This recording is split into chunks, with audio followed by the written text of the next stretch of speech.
Hey guys, welcome back to my YouTube channel. If you are from lower class family, so this video is for you. So हम लोग जितने भी lower class family से आते हैं तो हमारा पहला जो ड्रीम होता है वो होता है एजुकेशन। किसी तरीके से हम लोगों को अच्छे से एजुकेशन हो जाए, but it doesn't happens because of हमारा जो गवर्नमेंट स्कूल का जो एजुकेशन होता है वो हम सभी को पता है कि वहाँ पे हमारा एजुकेशन किस तरीके से होता है। और प्राइवेट स्कूल का जो फीस है वो हमारे पेरेंट्स अफोर्ड नहीं कर सकते because of its to costly. तो हम लोग जो है वो अपना एजुकेशन किसी तरीके से 11-12 जा कर के कर लेते हैं गवर्नमेंट स्कूल में, और उसके बाद हम लोग कर नहीं पाते बिकॉज ऑफ ऑप्शंस नहीं हमारे पास। और उसके बाद हमारे छोटे भाई या छोटी बहन है तो उनके लिए भी सोचना पड़ता है, और फैमिली को फाइनेंशियली सपोर्ट करना बहुत ज़रूरी हो जाता है। तो हम लोग जो है वो 11-12 करने के बाद में कोई ना कोई ऐसा स्किल सीखने के लिए निकल जाते हैं, ब्लू कॉलर जॉब टाइप का कुछ स्किल सीखने के लिए निकल जाते हैं, लाइक प्लम्बर, कारपेंटर, ड्राइवर, इस तरीके के कोई स्किल हम लोग सीखने के लिए निकल जाते हैं।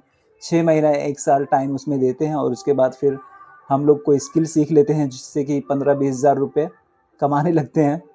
और इस 15-20 हज़ार में हम लोग अपने फैमिली को फाइनेंशियली सपोर्ट करने लगते हैं।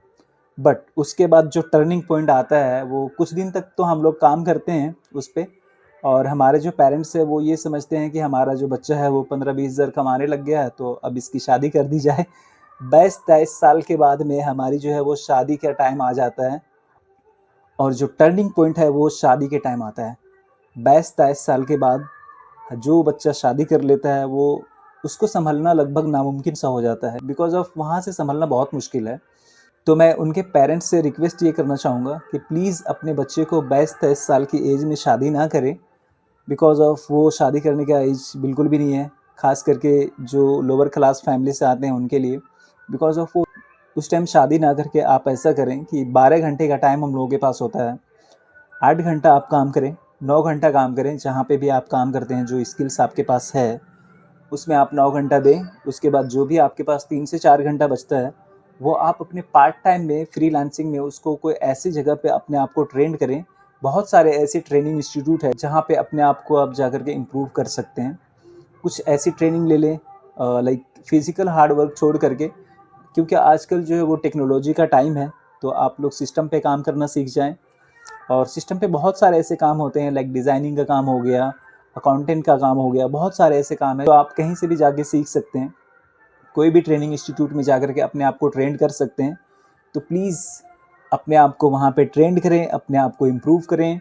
उसके बाद क्या है कि थोड़ा सा आप जिस लेवल पे आप काम कर रहे हो ना 15-20 हज़ार का, जिस काम को आप कर रहे हो, जो ब्लू कॉलर जॉब टाइप का आपके पास स्किल है जिससे कि आप 15-20 हज़ार रुपये कमा रहे हो, किसी भी इंस्टीट्यूट से आप ट्रेनिंग लेंगे 6 महीने 1 साल का, तो आपके पास एक ऑप्शंस हो जाएगा, आपके लिए एक डोर ओपन हो जाएगा जहाँ से आपको कुछ और दिखेगा।